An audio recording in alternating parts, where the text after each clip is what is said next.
이전에도 박해를 받았고 또한 핍박도 받았지만 이 정도까지 심각한 문제는 상황은 아니었죠. 그런데 그것이 본격적으로 나타난 사건이 바로 스데반 집사의 순교입니다.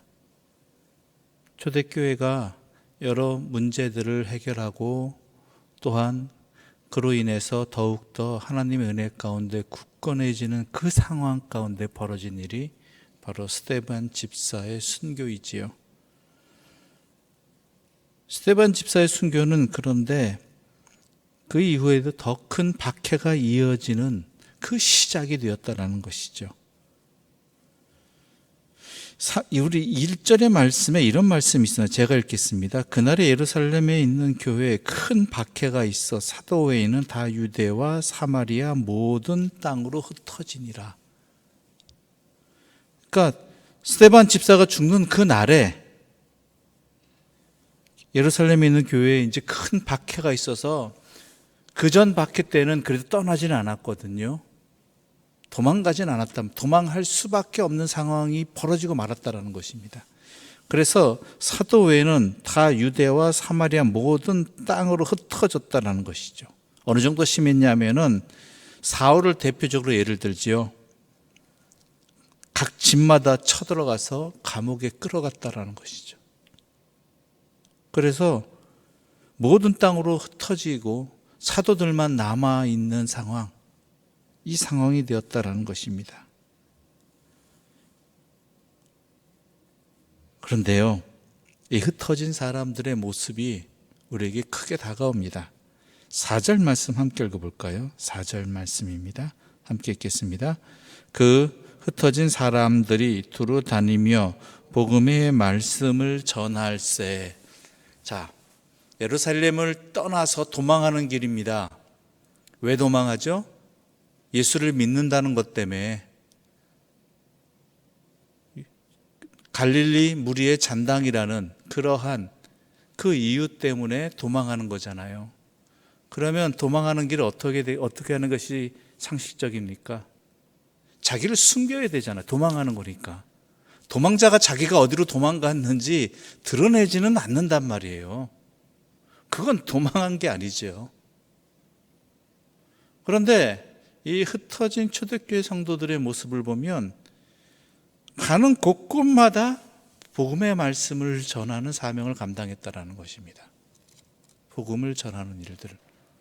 그러니까 이거는 도망하였지만 도망자가 아닙니다. 즉 이들의 생각 속에서는 어떤 관념이 있느냐? 자기들이 비록 이 예루살렘을 떠나서 도망하는 것이지만 이 또한 하나님의 섭리 가운데 있는 것이고 우리를 하나님께서 흩으셔서 복음을 전하는 그 사명을 감당케 하셨다라고 그들은 그렇게 깨달은 것이고 그렇게 행동한 것입니다. 그 대표적인 사람이 바로 빌립입니다. 이러한 성도들의 모습을 나타내는 대표적인 사람이 빌립이죠. 빌립 집사님이 되겠군요. 그는 사마리아 성으로 갑니다. 사마리아 성에 가는데 이 사마리아 성에 가서 복음을 전했다라고 했죠. 예수 그리스도를 전했다. 그런데 이 사역이 얼마나 복된 사역이 되었는지 그 복음이 전파되어지고 또한 복음으로 인해 기적이 일어나고 이적도 일어나게 되었고 많은 사람들이 세례 받은 후 예수를 믿기 시작했다라는 것입니다. 사마리아에. 게다가 이 사마리아라는 곳은 사울이 대표하는 예수를 믿는 사람들을 박해하고자 하는 그들 표현대로 하자면 경건한 유대인 무리들이 이 사마리아에 올까요? 안 올까요? 분명히 복음이 전파되고 있잖아요. 여러분이 알고 있는 상식이라면 이들은 결코 사마리아에 오지 않습니다. 왜요? 사마리아는 부정한 땅이기 때문에 그들에게 있어서.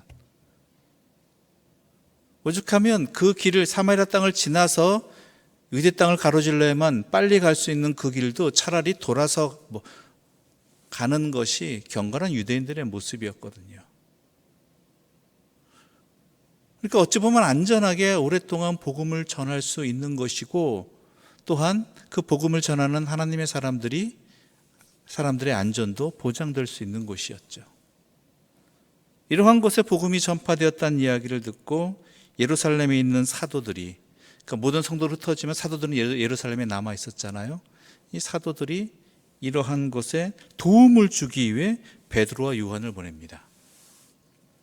이들이 복음을 받아들였는데, 사마리아에 복음이 전파됐는데 이들을 어떻게 도울 수 있을까 하는 그 모습이 어떻게 기록되어 있느냐, 14절부터 16절까지의 말씀 함께 읽어볼까요? 14절부터 16절입니다. 함께 읽겠습니다.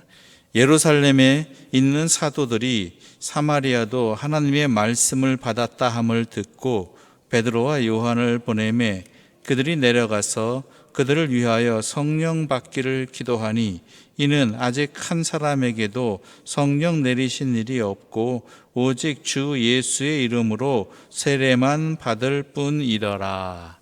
네.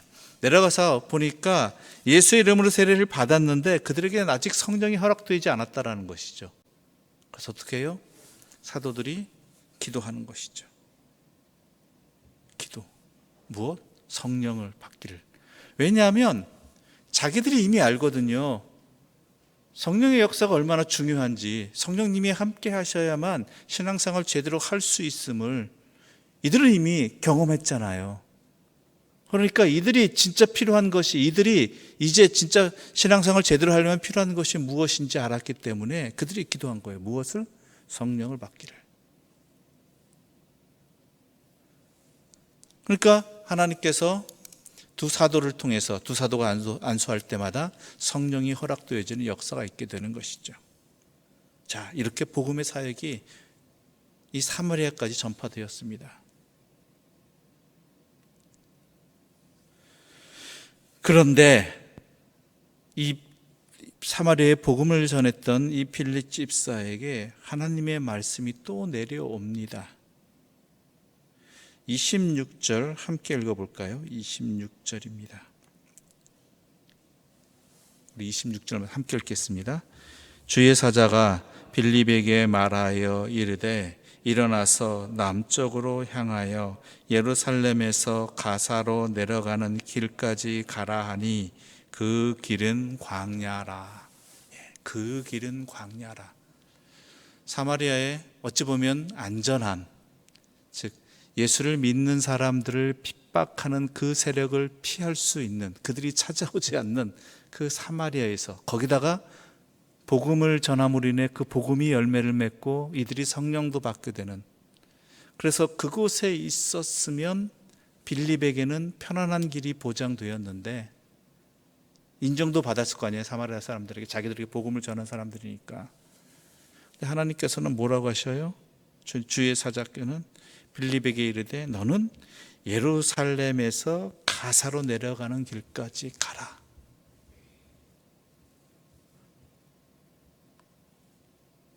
그런데 그 길은 광야라. 이건 지리적인 상황을 얘기하는 말씀이기도 해요. 광야라는 것은 그 지역이 광야였다는 말이겠죠. 그런데 그가 걸어갈 길에 대한 상징적인 의미도 함께 담겨 있는 거예요. 광야란 건 뭐예요? 편안하지 않은 길이에요. 안전하지 않은 곳이에요. 무슨 일이 생길지 모르는 자리예요. 그러한 곳으로 다시 예루살렘에서 가사로 가는 길이라는 것은 사울이 대표하는 예수를 믿는 사람들을 박해하고 핍박하고 죽이는 그 세력들이 찾아올 수 있는 곳, 올 수 있는 곳이라는 이야기죠. 그런 곳으로 주의 사자가 빌립을 이끄십니다. 그래서 어떻게 하라고 그래요? 에디오페 사람 간다게, 여왕 간다게 관원에게 복음을 전하라고 하는 것이죠.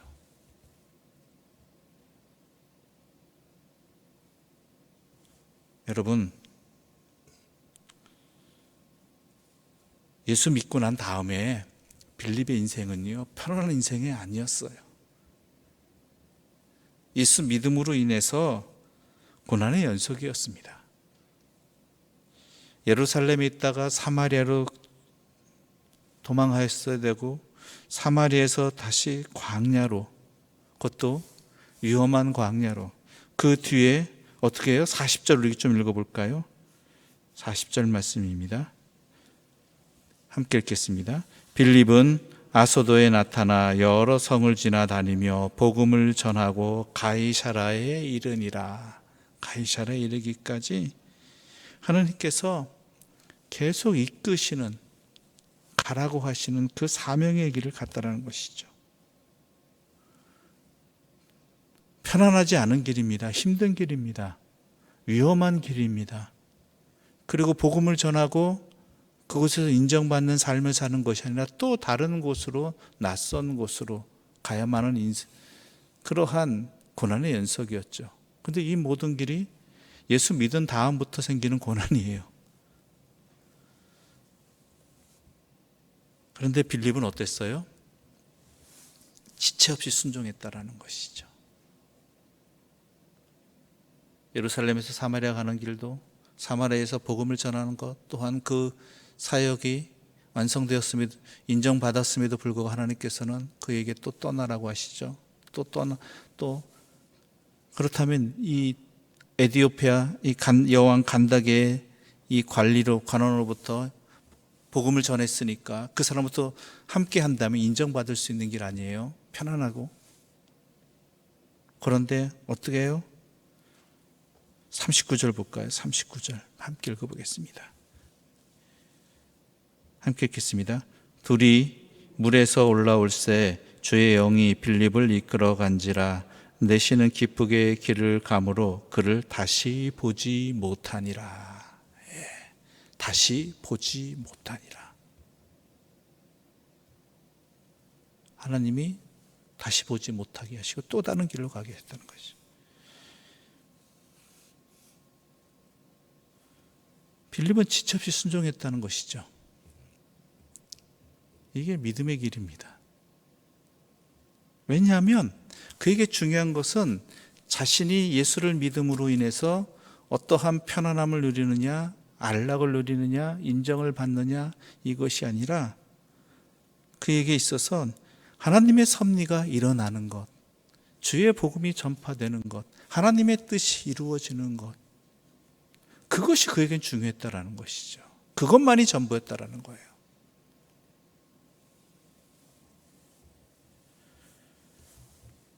그 일들을 통해서 그러한 사람들이 누구였느냐? 초대교회 때 이 박해 속에서 예루살렘을 떠나서 사마리아와 여러 온 땅으로 흩어진 사람들의 모습이 바로 이러했다라는 것이죠. 이 길을 기쁘게 걸어갔다는 것이고, 이것을 다른 표현으로 하자면 주님의 십자가를 같이 지고 가는 삶을 살았다라는 것입니다. 오늘 우리의 삶은 과연 어떠하냐라는 것이죠.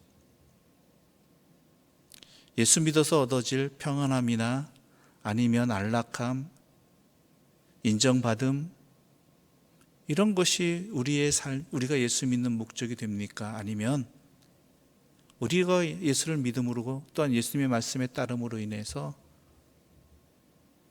예수님의 뜻이 전해지고 말씀이 전해지고 또한 하나님의 섭리가 이루어지는 것 그 자체에 우리가 예수 믿는, 예수의 말씀을 따르는 순종하는 그 목적이 있느냐, 이것을 잘 분별해 보자라는 것이죠.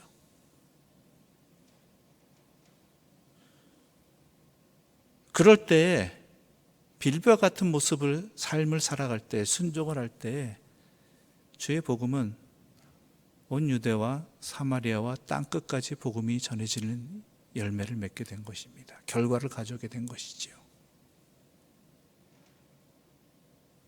우리 또한 그 길을 걸어가야 되는 사람들입니다. 예수 믿어서 편안한 것 매우 당연한 거겠죠. 안전한 것 누리고 싶고, 그런데 우리의 상급은 하나님께 달려있다라는 것. 물론 그렇게 될 수도 있겠지만 주의 뜻이 만약에 빌립과 같은 삶을 살아가고 또한 여정의 신앙생활을 하는 것이 주의 뜻이라면, 그것을 통해서 주님의 섭리가 나타난다면, 증거되어진다면 우리는 또한 이것에 대해서도 기쁨으로 아멘하면서 그 사명을 감당해 나가기를 결단하는 주의 사람들이 되어야 한다는 것입니다. 그게 바로 십자가의 길입니다.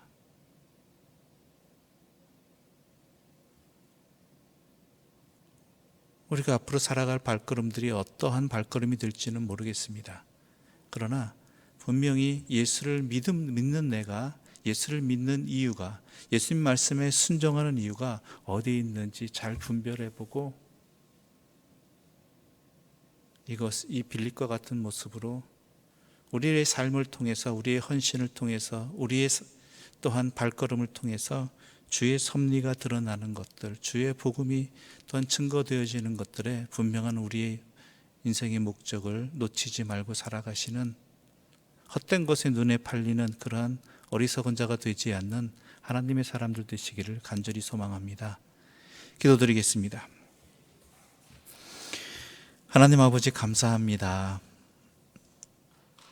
오늘 우리가 복음을 듣고 예수 그리스도를 믿게 된 이 모든 것들이 바로 초대교회 성도들의 이 헌신적인 모습, 빌립 집사와 같은 복음에 순종하는, 그리고 그들의 삶을 하나님의 뜻이 증거되어지는 것에 두었던 이들의 모습을 통해 이루어진 결과라는 것, 다시 한번 주님 앞에 감사드립니다.